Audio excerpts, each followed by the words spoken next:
नमस्कार, आप देख रहे हैं अपना बिहार। मैं हूं आपके साथ विभा उपाध्याय और बुलेटिन की शुरुआत बड़ी खबर के साथ। पटना में गैंगवार में डबल मर्डर की घटना सामने आई है। हाईवे पर डबल मर्डर से हड़कंप इलाके में मच गया है। चलती गाड़ी पर अंधाधुंध फायरिंग की गई है। बाईपास थाना के कसेरा धर्मकांटा के पास वारदात को अंजाम दिया गया। पटना सिटी के बाईपास थाना क्षेत्र के NH 30 पर कल रात डबल मर्डर की वारदात अंजाम दी गई। चलती गाड़ी पर अंधाधुंध फायरिंग की जाती है। मृतकों में एक सुनील कुमार और दूसरा अभिषेक उर्फ मस्तू वर्मा बताया जा रहा है। बताया यह भी जा रहा है कि सुनील कुमार अपनी पत्नी और बहन के बच्चों के साथ मस्तू वर्मा को छोड़ने राजेंद्र नगर टर्मिनल जा रहे थे और इसी दौरान चलती गाड़ी पर ताबड़तोड़ फायरिंग की गई, जिसमें दोनों की घटना स्थल पर ही मौत हो गई। पुलिस ने मौका वारदात से 4 खोखे भी बरामद किए हैं और आसपास में लगे CCTV फुटेज को खंगाला जा रहा है। बताया जा रहा है कि मस्तू वर्मा कुख्यात अपराधी था। सुनील कुमार की पत्नी की माने तो हमेशा अपने पति को मस्तू से दूर रहने के लिए कहती थी, लेकिन दोस्ती में सुनील उनकी बातों को नहीं सुन रहे थे।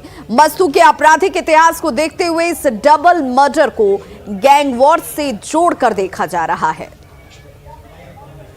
मारा पहले तो एक बहुत जोर का से भ्रम से हुआ, तो समझ में नहीं आया कि ये हुआ क्या। गाड़ी में मेरे क्या पटाखा जैसा उठा। मारा तब लगा कि गोली चल रहा है। हम अपने हस्बैंड को बचाए कि हम अपने आप को, मेरी बेटी को, हम लोग झुके अपने हस्बैंड को, हम देखे कि वो जल्दी से दरवाज़ा खोल के बाहर ऐसे गए। समझ में नहीं आया मेरा पति कहाँ है।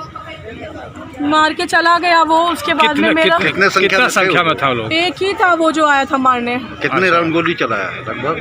वो उसको तो बहुत मारा, मेरे पति को भी मारा। हम समझ नहीं पाए कि वो गोली चल रहा था। अब जमीन पूर्व का तो जरूर कोई ना कोई विवाद है। मान लीजिए आप प्लानिंग कर करके उसका पीछा करते हैं और जा करके उसको मैंने हत्या कारित करते हैं, तो पूर्व का विवाद तो है ही। ये तो स्पष्ट है। जिस तरह हत्या हो रही है, हत्या हो नहीं रही है।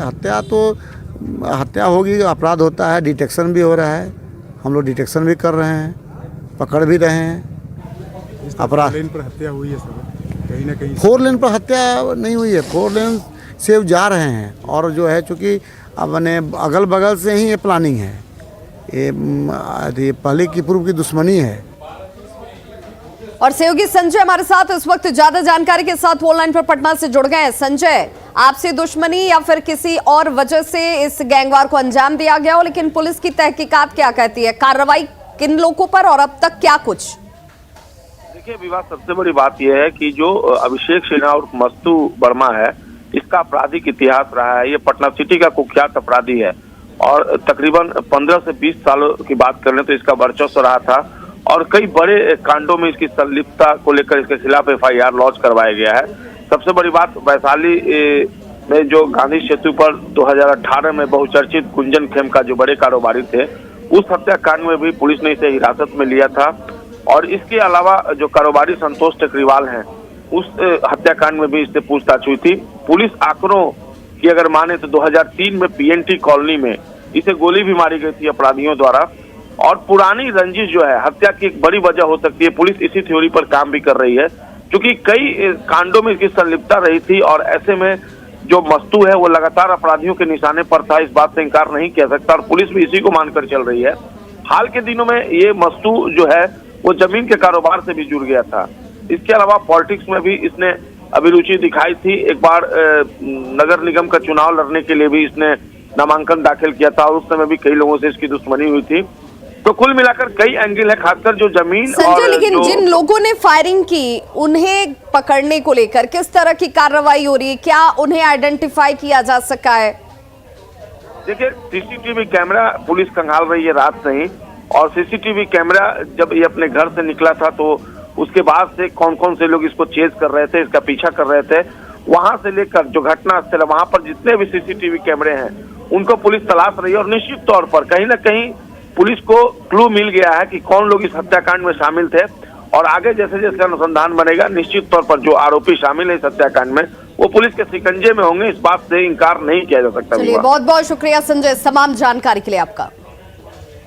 और बड़ी खबर सहरसा से आ रही है, जहां कुख्यात अपराधी पप्पू देव की मौत हो गई है। पुलिस मुठभेड़ में भागने के दौरान पप्पू देव का हार्ट अटैक होता है और इलाज के दौरान सदर अस्पताल में इसने दम तोड़ दिया। ऑटोमेटिक राइफल, 3 पिस्टल और कट्टा की बरामदगी इसके पास से की गई है। पप्पू देव के पास से 47 कारतूस के और कई खोखे भी बरामद किए गए। 5 अन्य लोगों को भी गिरफ्तार किया गया है। बेहरा गांव की यह घटना, जहां पर कुख्यात अपराधी पप्पू देव की मौत हो गई है। पुलिस के साथ मुठभेड़ के दौरान भागने के क्रम में इसे हार्ट अटैक हुआ, जिसके बाद पुलिस ही इसे आनन फानन में अस्पताल लेकर पहुंची, जहां पर इसने दम तोड़ दिया।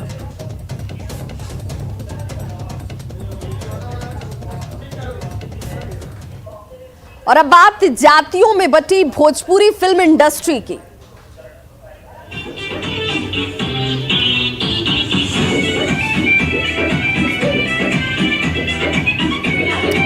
तो सिंह के साथ काम करूंगी तो फिर यादव, नहीं तो पांडे, नहीं तो ऐसा।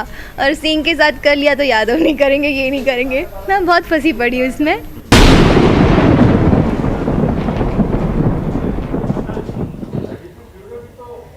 तो कल काजल राघवानी ने न्यूज 18 से एक्सक्लूसिव बातचीत में भोजपुरी फिल्म इंडस्ट्री के काले सच का खुलासा किया था। काजल राघवानी ने कहा था कि भोजपुरी फिल्म इंडस्ट्री जातियों में बटी हुई है और यहाँ अभिनेत्रियां पुरुष कलाकारों के आगे मजबूर और बेबस हैं। मैं इस जात की हूँ नहीं, यहाँ की मैं बिल्कुल भी नहीं हूँ। मैं गुजराती हूँ, लेकिन यहाँ पे जैसे मुझे हर जात में मुझे बांट दिया जाता है। अगर मैं पांडे के साथ वर्क करूँगी तो मुझे यादव के साथ काम नहीं मिलेगा। तो सिंह के साथ काम करूँगी तो फिर यादव, नहीं तो पांडे, नहीं तो ऐसा। और सिंह के साथ कर लिया तो यादव नहीं करेंगे, ये नहीं करेंगे। मैं बहुत फंसी पड़ी हूँ इसमें। तो भोजपुरी की अभिनेत्री है काजल राघवानी, और काजल राघवानी ने भोजपुरी फिल्म इंडस्ट्री में जातिवाद होने का गंभीर आरोप लगाया है। उन्होंने कहा कि भोजपुरी फिल्म इंडस्ट्री में महिलाओं के लिए कोई स्पेस न होने देने की बात साफ नजर आती है, और इस पर बिहार के आम और खास लोगों ने अपनी प्रतिक्रिया भी दी। न्यूज 18 संवाददाता ऋतु रोहिणी ने इस पर आम लोगों से बातचीत की। ये आम लोग इसे लेकर क्या सोचते हैं, आप भी सुनिए। भोजपुरी इंडस्ट्री में एक नया विवाद छिड़ गया है। अभिनेत्री काजल राघवानी ने ऐसा बयान दिया है मीडिया से बातचीत में कि जो जातिवाद है वो काफ़ी ज़्यादा है भोजपुरी इंडस्ट्री में। अगर एक हीरो के साथ वो काम करती हैं तो दूसरी जाति के जो हीरो हैं वो नाराज़ हो जाते हैं। ऐसे में मैं पब्लिक के बीच पहुंची हूँ और जानती हूँ उनसे जाति को लेकर के वो क्या सोचते हैं। कला क्षेत्र में जाति का इस तरीके से घुसना, क्या सोचती हैं आप इस पे? आई थिंक कि ये भगवान जब हमने बनाया, उन्होंने तो कोई डिफरेंशिएट नहीं किया है। Caste is all which we have created, तो ये होना ही नहीं चाहिए। We are all equal and we should be equal. Sir, आपको क्या लगता है कि जो ये भोजपुरी इंडस्ट्री में जो अभिनेत्री ने कहा है, क्या वाकई ऐसा कुछ है? आपको लगता है, क्या कुछ सोचते हैं आप इसमें? देखिए, इसमें लोगों की जो अपने मन की भावना होती है वो तो उनमें हम कुछ बोल नहीं सकते, लेकिन जहाँ तक मेरा विचार है, कला क्षेत्र में जातिवादी वाद विवाद नहीं होना चाहिए। I agree to the same point. कला में कोई जातिवादी नहीं होनी चाहिए, या जातिवाद मुद्दा ही नहीं होना चाहिए। इंसान में, अंदर में इंसान सब है, इसमें जातीयता नहीं होनी चाहिए। ये अगर मुद्दा उठाया है तो ये उनकी अपनी विचार है, ये हमारे विचार नहीं है। साथ में उन्होंने ये भी कहा है मैम कि महिलाओं को जो है वो उस तरीके से स्पेस नहीं मिलता है, जैसा कि वो कह रही थी। तो आप इस पे क्या सोचती है? वाकई अब ऐसी चीजें हैं, और हैं तो क्या इस पे कहेंगे? Things are improving a lot. ठीक है, आई थिंक हाँ पहले थोड़े इश्यूज थे, बट अभी we are also getting very like equality अभी हो रहा है। तो ऐसा नहीं है कि नहीं स्पेस मिलता। अगर नहीं होता तो हम क्या इतने मूवीज में इतने आर्टिस्ट को देख पाते, नहीं देख पाते। तो it is not as such, I don't feel so. तो बिल्कुल जो लोग हैं उनका मानना है कि कला के क्षेत्र में जातिवाद नहीं होना चाहिए। कैमरामैन सुबोध के साथ ऋतु रोहिणी की रिपोर्ट, पटना। और अब बात बदलते मौसम के मिजाज की, तो बिहार में मौसम का बदलता मिजाज पटना एयरपोर्ट पर विमानों के समय पर खलल डाल रहा है। जी हां, कई विमान समय पर नहीं पहुंच रहे और कई समय पर उड़ान नहीं भर पा रहे हैं और यात्री इस वजह से परेशान हैं। पटना एयरपोर्ट पर फ्लाइटों की लेट लतीफी जारी है। तो बताते चले कि तकरीबन दर्जनों फ्लाइटें जो हैं वो पटना एयरपोर्ट पर लेट से लैंड कर रही है। आपको बताते चले कि अमृतसर से आने वाली स्पाइस की SG 3724 जो है वो लेट है। दिल्ली से आने वाली गो एयर की फ़्लाइट G8 231 जो है तकरीबन 1 घंटे देर से आई है। पहला विमान जो स्पाइस जेट का गुवाहाटी से आया था वो सही समय पर सुबह के 8:05 पर लैंड किया। उसके बाद से स्पाइस की हैदराबाद की फ़्लाइट SG 731 40 मिनट, वही इंडिगो की दिल्ली उड़ान E53 36 20 मिनट, गो एयर की बेंगलुरु G8 131 25 मिनट। बताते चले कि गो एयर की दिल्ली और स्पाइस की अमृतसर से आने वाली जो फ़्लाइटें हैं वो गुरुवार और शुक्रवार को रद्द की गई थी, बट वो पटना एयरपोर्ट इस बार वापस से उड़ान भरी है और वापस से पटना एयरपोर्ट पर आई है। कैमरामैन सुबोध के साथ ऋतु रोहिणी की रिपोर्ट, पटना। मालदा रेल मंडल के जमालपुर और रतनपुर रेलवे स्टेशनों के बीच बरिया कोल रेल सुरंग के समानांतर बनी नई रेल सुरंग को अंतिम रूप दिया जा रहा है। सुरंग से होकर ट्रेनों का परिचालन शुरू कराने के लिए रतनपुर इंड की ओर से रेलवे इलेक्ट्रिफिकेशन का कार्य जो है वो अब कंप्लीट होने के दौरान है, अंजाम उसे दिया जा रहा है और नवनिर्मित दूसरी नई रेल सुरंग को रंगा जा रहा है। सुरंग में बेहतरीन लाइट की व्यवस्था की जा रही है। सुरंग के अंदर पेंटिंग भी कराई जाएगी जिसमें जिले के कई ऐतिहासिक स्थलों को दर्शाया जाएगा। मुंगेर जिला वासियों के लिए खुशखबरी ये भी है कि इस नई रेल सुरंग से पहली बार राजधानी तेजस एक्सप्रेस भी चलेगी और नई सुरंग का जायजा लिया न्यूज़ 18 संवाददाता अरुण शर्मा ने। जिले का विकास तभी संभव है जब वहाँ पे यातायात के बहुत ही अच्छे साधन हो। उसी साधन को डेवलप करने के लिए रेलवे ने यहाँ पे दूसरी जो है टनल वो बनाया, सेकेंड टनल बनाया।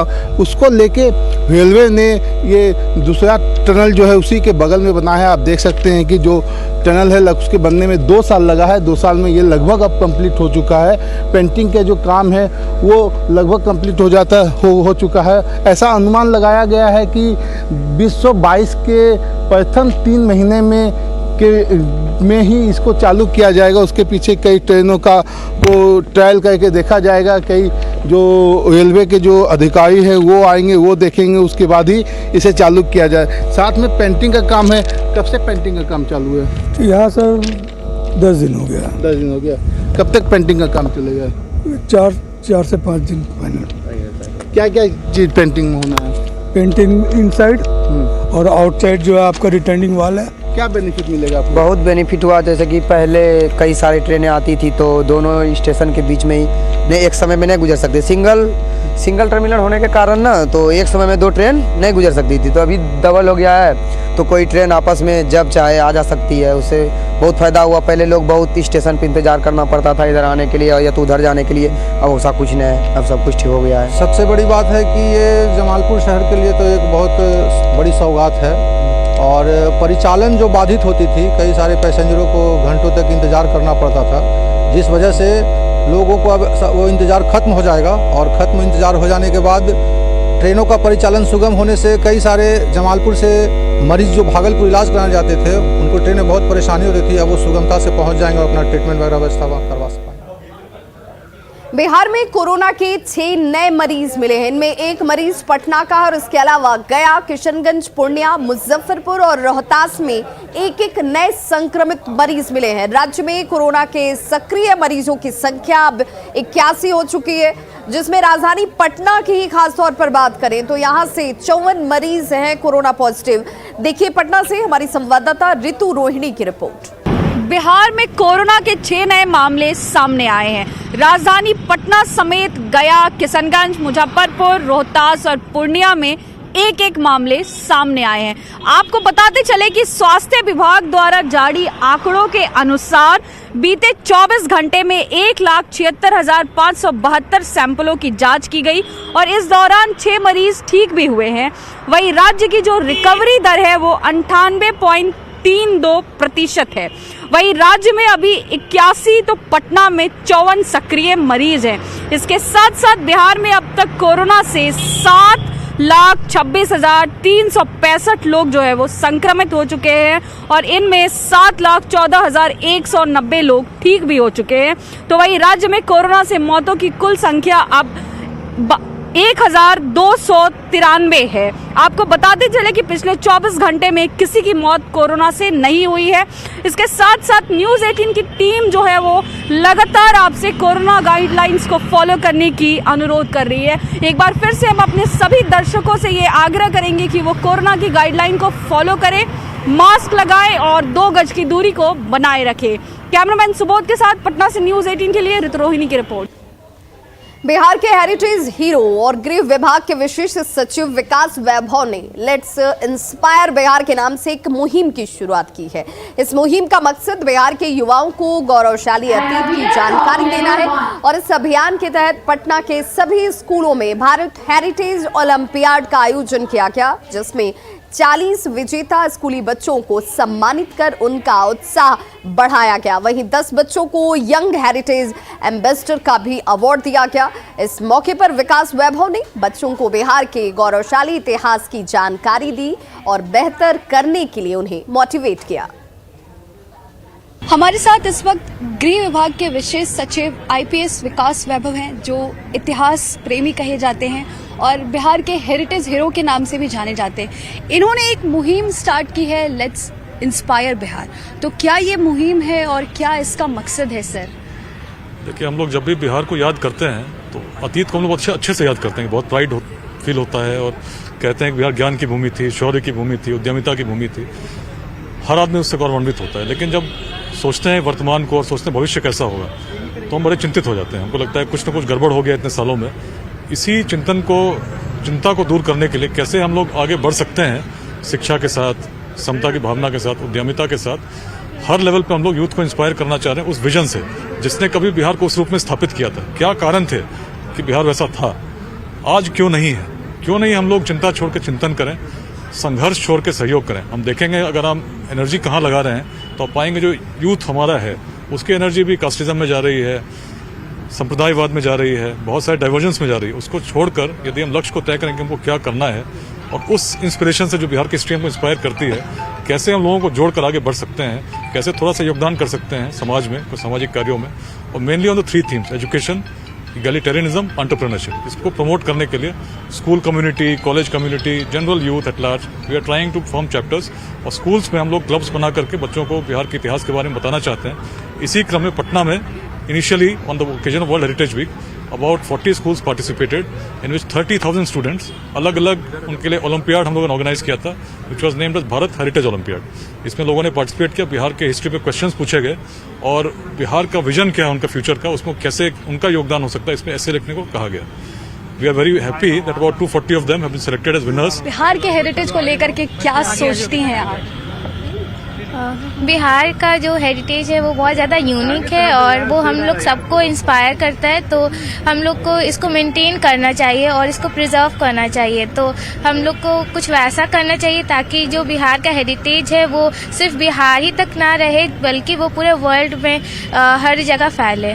आजकल के लोग लालची हो गए हैं, बट अगर हम अपने हिस्ट्री में जाए, बिहार में जाए, कोई सब बिहार को छोड़ के बाहर जाते हैं पढ़ने के लिए, बट बिहार ही ऐसी जगह थी जहाँ पे सबसे रिच हिस्ट्री हेरिटेज था।